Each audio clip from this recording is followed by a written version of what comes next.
Lamentações de Jeremias, no capítulo 3, versículos 55 a 57. E diz assim a palavra de Deus: invoquei o teu nome, Senhor, desde a mais profunda cova. Tem outra tradução que diz: desde a mais profunda masmorra. Ouviste a minha voz, não escondas o teu ouvido ao meu suspiro, ao meu clamor.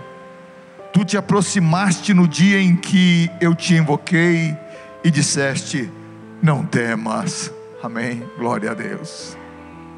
Aqui está o profeta Jeremias trazendo um momento de aflição, e vamos falar um pouco a respeito desse assunto nesta noite. Profeta Jeremias, chamado pelo Senhor para ser profeta, está triste, angustiado. Por quê? Está diante de um caos. Era um caos total. Era tanto político, financeiro, religioso. Imagina só, aquele povo que adorava a Deus, que foi chamado para servir a Deus, diferente das outras nações, tendo lojinhas vendendo estátuas, astarotes, deuses estranhos, vendendo no meio da nação, lojinhas de idolatria. Jeremias não falou um dia, a mensagem de Jeremias foi por 20 anos pregando, imagina só. E o profeta Jeremias, ele estava diante desse caos, era um caos completo, maltratado, era perseguido, simplesmente por profetizar o que Deus mandou. As pessoas não queriam ouvir a verdade, o que Deus queria, eles queriam ser enganados por alguém que se dizia profeta, que aparecia muitos profetas mentirosos, e falava mentira. Eles queriam ouvir a mentira, aquela mentira, sabe, que passa a mãozinha nas costas, a mãozinha na cabeça, que engana bem, aquela, porque a pessoa, ai, Deus vai te abençoar, amém, mas tu vai continuar no erro? Vamos sair do pecado. Deus vai te abençoar se tu sair do erro. Então, as coisas de Deus têm a alegria de Deus vem, a bênção de Deus vem quando tem arrependimento. Se você não muda, as coisas continuam ruins para você, porque você está contra Deus. Quando você não se arrepende, você fica, porque Deus, Ele abomina o pecado. Enquanto você não se arrepende, aquela espada fica apontada na tua cabeça, ai, mas eu sou bom. Olha, amado, eu sou bom você tem que ser bom para Deus. Às vezes que se você não é bom para Deus, você não é bom nem para você mesmo, e muito mais para os outros. Quando você é obediente ao Senhor, você é bom para as pessoas também. Então, primeiro o Senhor, depois, então o povo estava longe, e a perseguição era tão grande sobre a vida de Jeremias, que parecia que não chegava no fim, era todo dia gente atrás dele, espreitando ele. Ele diz um momento aqui que ele foi caçado como uma ave, foi caçado como uma ave sem motivos. Lamentações 3:52, olha lá: como ave me caçam os que sem causa são os meus inimigos. Não tinha causa alguma para ter inimizade com ele, para fazer maldade com ele, mas pelo fato de ele ter a palavra de Deus na boca dele e na vida dele, ele era caçado. Homens de Deus sendo caçado por aqueles que são ímpios. Eles estavam desprezando a unção e o chamado de Deus na vida do profeta. Desprezavam, davam mais valor para aqueles que mentiam, para aqueles que estavam na idolatria, no erro. Jeremias capítulo 37, versículo 15 e 16 diz assim: e os príncipes, quer dizer os principais, os homens importantes de Judá, se iraram muito contra Jeremias e o feriram. Mas como feriram mesmo, pancada, bateram nele mesmo, e o feriram, bateram no homem de Deus, tocaram no ungido de Deus para ferir o ungido de Deus. Veja bem, esse povo estava totalmente louco, né? E o feriram e puseram ele na prisão, na casa de Jonatas, o escrivão. porque tinha o transformado em cárcere. E entrando, pois, Jeremias nas celas do calabouço, ali ficou muitos dias. Eles jogaram ele num buraco para ficar esquecido. Lamentações 3, versículo 53 diz assim: para me destruírem, lançaram-me na cova e atiraram pedras sobre mim. Jeremias 38 e 6: então tomaram a Jeremias e o lançaram na cisterna de Malquias, filho do rei, que estava no átrio da guarda, e desceram a Jeremias com cordas, mas na cisterna não havia água, senão lama, e atolou-se Jeremias na lama. Quer dizer, uma hora botava ele jogado numa prisão, encerrado num calabouço, outra hora jogava ele dentro da lama, numa cisterna cheia de lama.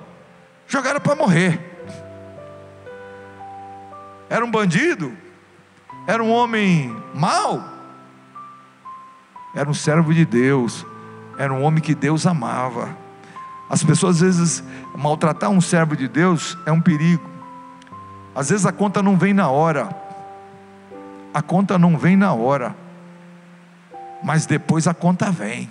A conta vem na vida, na família, na saúde, a conta vem pesada.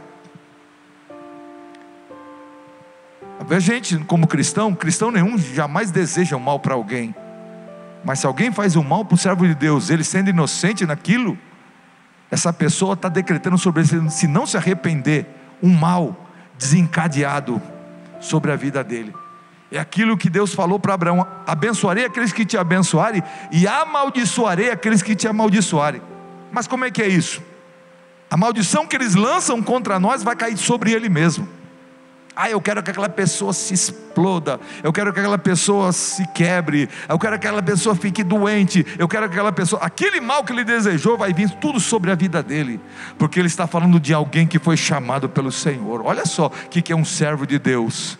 Parece que está sozinho, parece que ninguém vê, está sofrendo, mas Deus está vendo, Deus vê tudo. E agora jogaram Jeremias dentro de uma cisterna, ninguém ali, jogaram ele para morrer. Mas como Deus é Deus, Deus usou um homem, um escravo, Melquisedeque, o Ebed-Meleque, não é isso? Que era escravo,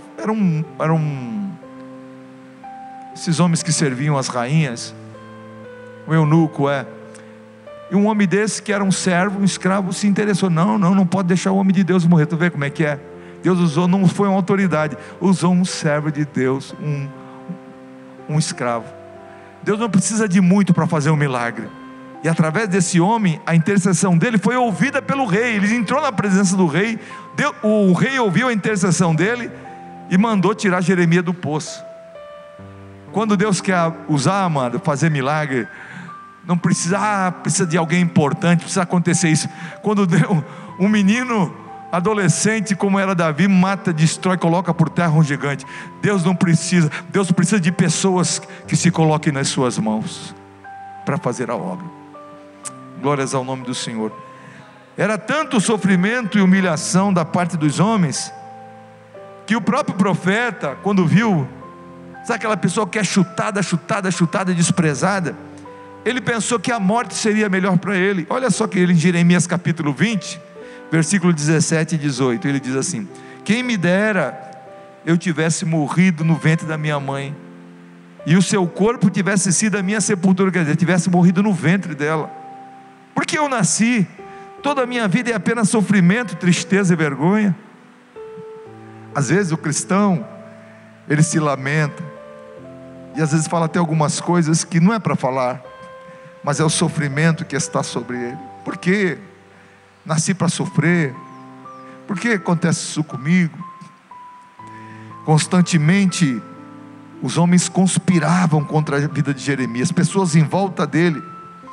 Em Jeremias 20, versículo 10 diz assim: ouço muitos comentando: terror por todos os lados, denunciem a Jeremias, vamos denunciá-lo. Todos os meus amigos estão esperando que eu tropece. Amigos, todos os meus amigos estão esperando que eu tropece, e dizem: talvez ele se deixe enganar, talvez nós o venceremos e nos vingaremos dele. Todo mundo na espreita, porque Jeremias falava que o pecado tinha chegado ao Senhor, a Deus, o pecado do povo, e Deus ia trazer cativeiro, e eles não queriam ouvir essa mensagem. Por que cativeiro? Por causa do pecado do povo. Em vez de ser chamado, ele era chamado, é conhecido como profeta chorão, até pelo livro de Lamentações.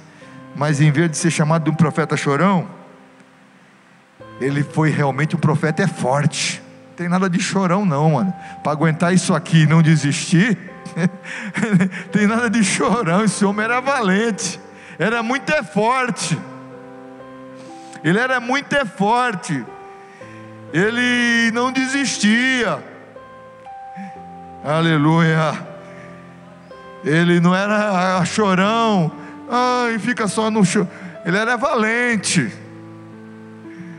Ele não desistiu do chamado. Ele tinha muitos motivos para desistir, mas ele nunca desistiu, ele nunca abandonou o chamado dele. Ele era, vocês sabem que Jeremias, o pai dele era sacerdote. Ele era para fazer parte da parte de sacerdotes. Sacerdotes viviam era tipo de uma elite, tinha tudo do bom e do melhor, não sofria não. Mas Deus falou com ele: eu te chamei para ser profeta, mas tu vai sofrer no meio do povo. Tu não vai ter vida fácil não. Mas tem uma coisa: eu vou ser contigo. Aleluia. O que adianta estar na mordomia e Deus não está ali com ele? É melhor estar com Deus, né? É mesmo sofrendo. Você foi chamado para ser profeta. Ele estava seguindo um caminhozinho, né? Tá tudo bom. Quando ele é chamado por Deus, até a família não entende. Mas como é que pode, vai deixar isso aqui bom aqui para viver sendo questionado por esse povo? Que o povo é duro. As pessoas são, uma hora estão de humor, outra hora estão de outro, né? Mas ele foi chamado por Deus. Ele não abandonou o seu chamado. Não abandona o teu chamado.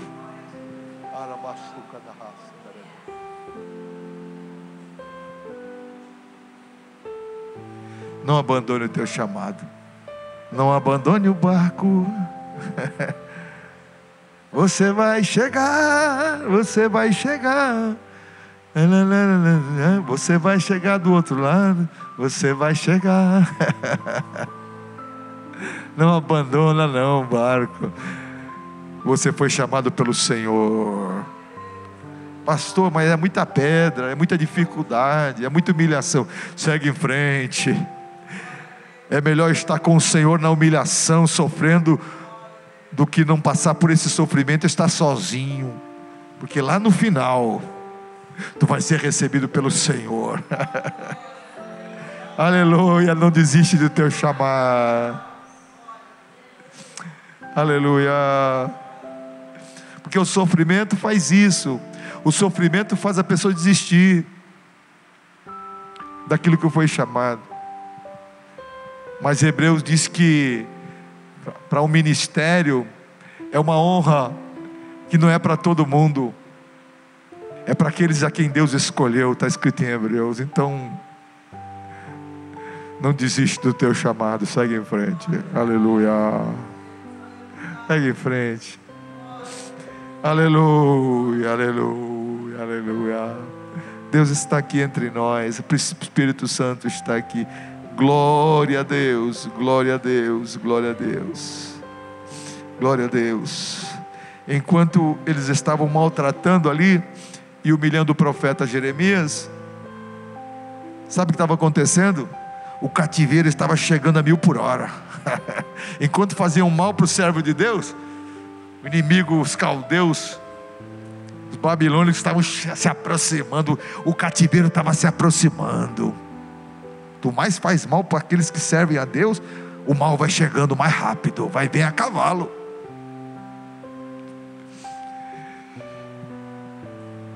Mas nessa noite, eu quero, apesar de tudo isso que o profeta passou, eu quero trazer uma palavra de esperança para nós aqui. Apesar do cativeiro e da destruição que estava se aproximando de Jerusalém, o profeta contempla Jerusalém com um olhar de esperança. Eu quero falar de esperança para nós. Às vezes nós ficamos presos na nossa esperança em alguém, na nossa força, no nosso esforço, mas a nossa esperança deve ser sempre o Senhor. Senhor, Tu és a minha esperança. Devemos estar olhando para Jesus. E o profeta Jeremias, apesar de tudo quanto ele estava passando, em Lamentações capítulo 3 versículo 21, diz assim: eu quero trazer à memória aquilo que me pode dar esperança. Apesar de tudo que eu estou vendo, estou passando, estão fazendo comigo, eu sei que Deus tem esperança para mim, para esta cidade de Jerusalém. É uma tarde de esperança. Deus tem o melhor para a tua vida. Deus tem o melhor para os teus filhos. Deus tem o melhor para o teu lar, para o teu casamento. Tem esperança. Você tem a presença do Senhor, a esperança de Deus no teu coração. Ainda que a árvore seja cortada na sua raiz, ainda que a árvore seja cortada no pó, ao cheiro das águas ela vai nascer novamente. Tem esperança para o povo de Deus. Nós temos uma esperança. Jesus é a nossa esperança. Jesus morreu, deu a sua vida por nós, para que nós tivéssemos esperança. Glória a Deus. Uma pessoa que não tem esperança de amanhã, de vida eterna, é uma pessoa triste, é uma pessoa infeliz. Mas nós temos esperança. Por quê? Porque de A ou de B? Não, porque Jesus, Ele nos garantiu um futuro melhor. Jesus nos garantiu a vida eterna. Nós temos esperança porque temos Jesus na nossa vida. Glórias ao nome do Senhor. Quero trazer à memória aquilo que me pode dar esperança.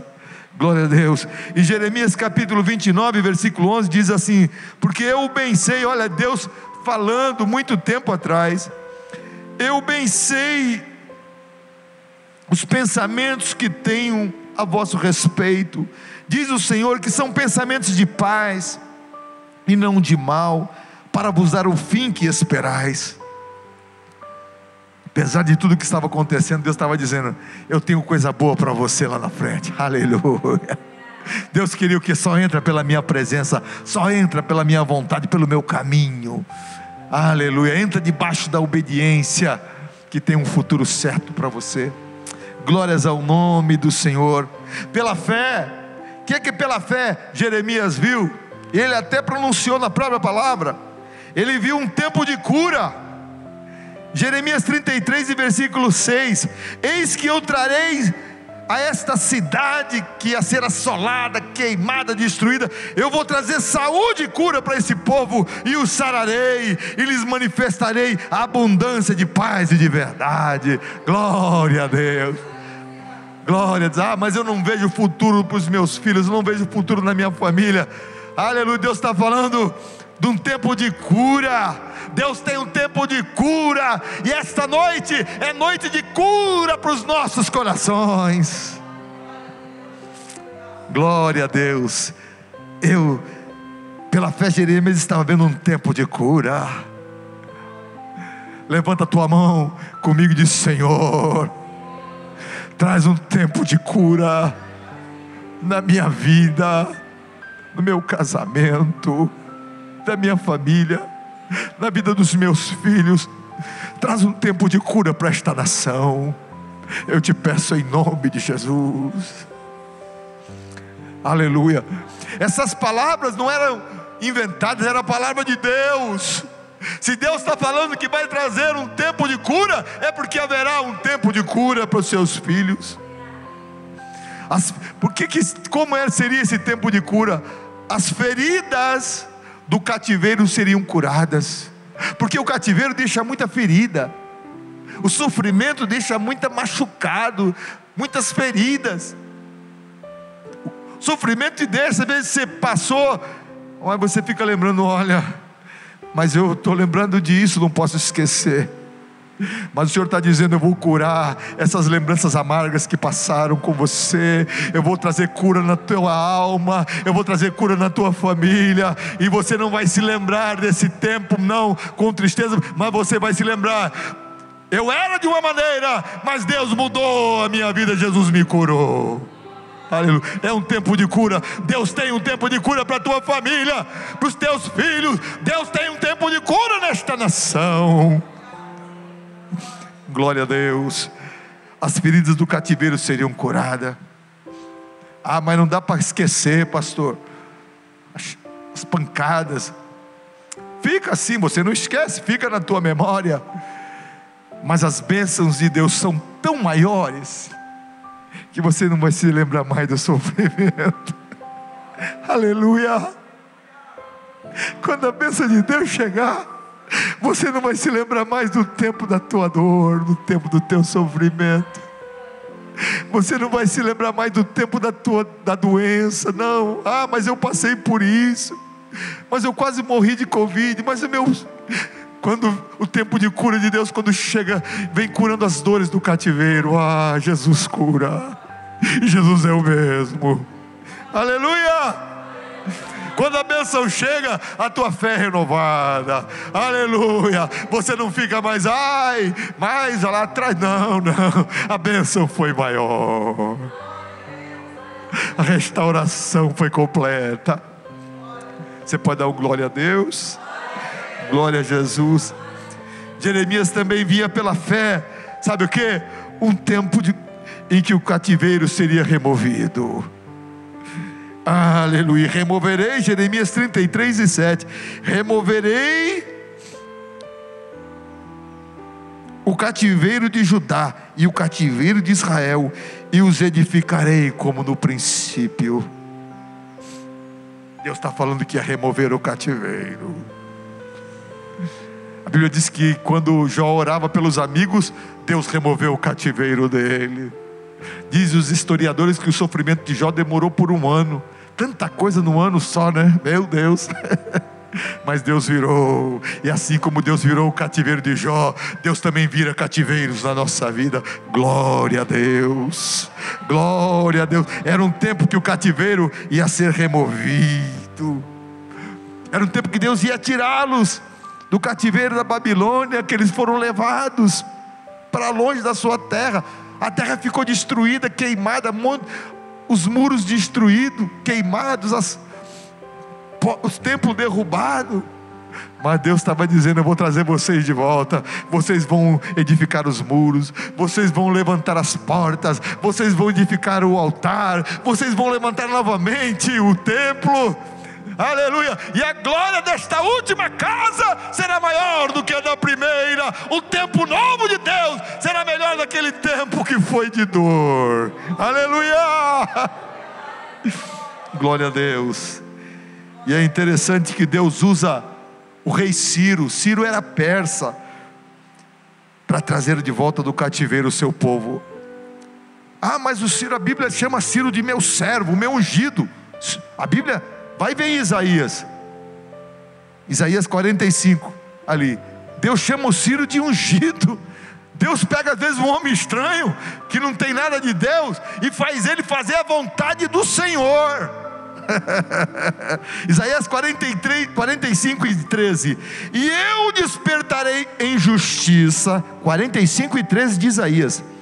Muito antes de cativeiro, Deus está falando que ia acontecer no futuro. E eu despertarei em justiça, e todos os seus caminhos endireitarei. E ele está falando de Ciro: edificará a minha cidade e soltará os meus cativos, não por preço nem por presente, diz o Senhor dos Exércitos. Deus ia chamar Ciro, o rei persa, para fazer a vontade dele, e não ia precisar ser comprado por ouro. E quando Deus manda, o homem tem que obedecer, seja ele quem for. O homem tem que fazer a vontade de Deus. A Bíblia fala a respeito da parábola, Jesus contando a parábola da mulher que ia pedir justiça ao juiz, que ele era mau, não temia a Deus, tinha nada, ruim, mas de tanto ela ficar ali, na presença dele pedindo justiça, e ele fez justiça em favor dela. Quando Deus quer fazer, amado, Ele usa quem Ele quer, porque o Senhor está no controle, Ele está no comando. Deus está sobre todas as coisas, nosso Deus. Glórias ao nome do Senhor. E Deus ia tomar o Ciro para edificar a cidade. Foi Ciro que mandou, deu a ordem para o povo voltar. Isso é loucura. Um rei que tem povos subjugados de graça assim.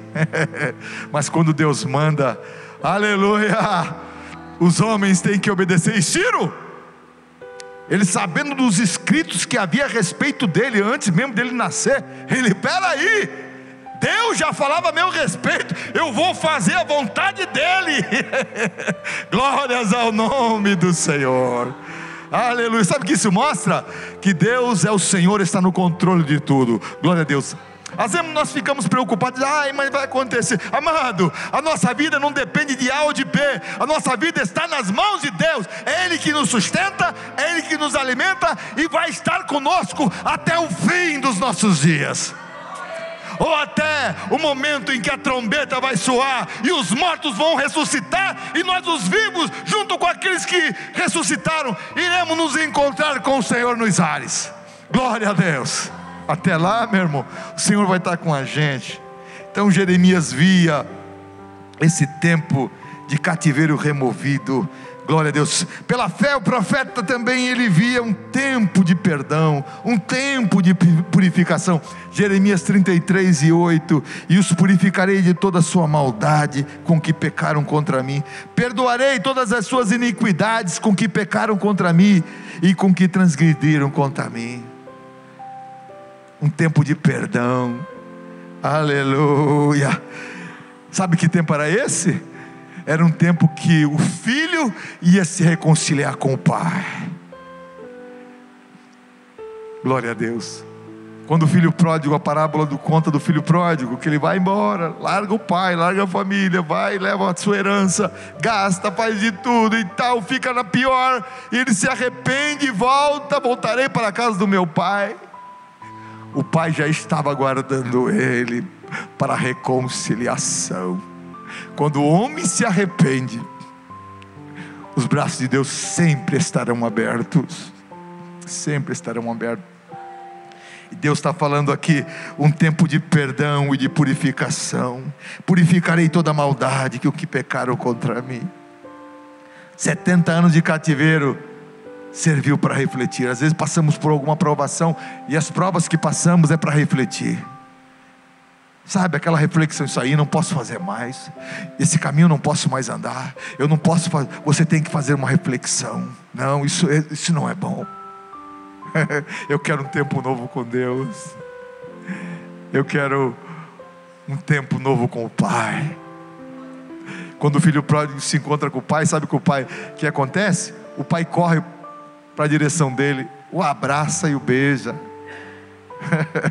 Enquanto o filho vai, pai, mas eu pequei, eu quero ser empregado teu. Meu filho, troca a roupa dele, troca a vestimenta, coloca o anel, coloca calçado, dá uma roupa nova para ele.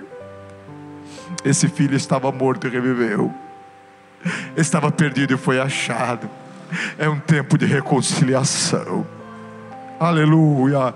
Eu creio que nesses últimos dias há um tempo de reconciliação. Há muitos que estão fracos, mas Deus vai trazê-los de volta, e eles virão arrependidos para a presença do Senhor, porque sabe que é o único caminho que pode trazer vida para a vida deles. Glórias ao nome do Senhor Jesus. Tempo de purificação, de perdão. Tempo de reconciliação com o Pai. Aleluia. Mas qual é esse momento? Todos nós somos falhos aqui, ninguém é correto sempre. Fala, pensa, age de alguma forma errada. Mas você pode naquele momento se voltar para Deus e dizer: Senhor, eu pequei, perdoa. A diferença entre Saul e Davi, sabe qual era? Saul queria manter o status. Quando o profeta Samuel disse para ele: o Senhor já te trocou por outro melhor que você. Já tem um melhor do que... Aí em vez de ele se arrepender, não. Samuel ia embora, ele agarrou na vestimenta de Samuel para segurar e rasgou na mão dele a roupa do profeta. E o profeta, quando olhou aquilo rasgado na mão do Saul, olhou para ele: hoje o teu reino é partido, Deus já tem um homem no teu lugar. Ele estava pensando só no status. E a diferença dele para Davi, que quando Davi já era rei e pecou, pegando a mulher que não era dele, a Betsabá, depois se tornou-se mulher dele, ele não pensou em reino, não pensou na fama, no que os outros iam pensar. A Bíblia diz que ele se arrependeu. Ele colocou a coroa do lado, se arrependeu, pediu perdão: Senhor, não me lances fora da tua presença, e não afaste de mim o teu Espírito Santo. Torna a dar-me a alegria da salvação. Olha a diferença. Enquanto um está preocupado com as aparências, o outro não quer saber de aparência, o outro quer se arrepender perante o Senhor. Esse é o crente. Aqueles que amam a Deus são assim. Está preocupado que os outros falem ou não? Eu quero estar bem com Deus. Eu vou pedir perdão ao meu Senhor. Porque enquanto você pode se consertar com todo mundo, enquanto você não se consertar com Deus, a tua vida nunca vai mudar e nunca vai prosperar. A tua vida só vai mudar e prosperar quando você se reconciliar com o Senhor. Tenta querer fazer pose para aparência, aí o que os outros vão pensar. Meu irmão, a Bíblia diz que é Deus que pesa o coração. Deus conhece o que está no coração das pessoas. Você tem que pensar: meu Deus, tem misericórdia de mim, me perdoa, foi eu que errei, foi isso que Davi fez, foi eu que pequei. Eu não quero ser mais desse jeito, Senhor. Contra ti, Senhor, somente contra ti pequei. É alguém que reconhece. O que Deus faz? Perdoa. Não vai ser tirado o teu reino, vai ficar. Porque pela condição dele, era para ser julgado, perder reino, até ser morto. Mas Deus, pelo arrependimento dele, Deus restaura ele. Aleluia. Deus é Deus, maravilhoso. A sua justiça é implacável, mas o seu amor é imensurável. A sua misericórdia é grande, mas o homem tem que se arrepender perante ele. Glórias ao nome do Senhor. Pela fé o profeta Jeremias vê um tempo aí de alegria, um tempo de louvor, um tempo de glória que iria chegar. Aleluia. Um tempo de alegria. Deus tem um tempo de alegria, de louvor e de glória para você. Jeremias 33:9. E este lugar, olha que estava um lugar desolado, e este lugar me servirá de nome, de gozo, de louvor e de glória entre todas as nações da terra, que ouvirem todo o bem que eu estou fazendo para vocês. E eles ficarão espantados e se perturbarão por causa de todo o bem e por causa de toda a paz que eu estou dando para vocês. Assim diz o Senhor: nesse lugar que vocês estão dizendo que está desolado, sem homem, sem animal, nas cidades de Judá e nas ruas de Jerusalém, que estão assoladas, sem homem, sem morador, sem animal, ainda se ouvirá a voz de gozo e a voz de alegria, a voz do esposo e a voz da esposa, a voz dos que dizem: louvai ao Senhor dos exércitos, porque é bom, bom é o Senhor, porque a sua benignidade dura para sempre. Dos que trazem ofertas de ação de graças à casa do Senhor, pois farei voltar os cativos à terra como ao princípio, diz o Senhor. Aleluia. É um tempo de alegria, é Deus dizendo: eu vou trazer de volta do cativeiro, eu vou trazer um tempo de alegria, de louvor. Eu vou colocar o meu louvor na tua boca, você vai louvar o meu nome. Aleluia. Glória a Deus. Um tempo de louvor. Glória a Deus. Aleluia. Um tempo de louvor e de glória que iria chegar. Deus estava dizendo. E olha, era tempo de desolação. Jeremias estava vendo sofrimento, mas ele profetizava: quero trazer à memória aquilo que pode dar esperança. Deus vai trazer um tempo, Deus vai trazer um tempo de cura, Deus vai remover cativeiro, Deus vai trazer perdão, Deus vai trazer alegria, vai trazer louvor e glória no meio do seu povo. Glórias ao nome do Senhor Jesus. Deus estava dizendo: eu vou honrar o meu povo entre as nações. As nações vão ver, vão ficar abismadas, assustadas. Como é que esse povo, que não era nem povo, estava levado cativo, a cidade estava queimada, agora Deus está trazendo de volta, eles estão edificando tudo novamente, e tem louvor no meio deles. É isso que Deus tem feito conosco. Quando muitos diziam: não tem jeito, não vai para frente, não vai abrir, não vai conseguir chegar, e Deus diz: não, eu vou ajudar, eu vou te sustentar, eu vou te levantar, e o meu nome vai ser glorificado na tua vida. Glórias ao nome do Senhor. Vamos ficar em pé?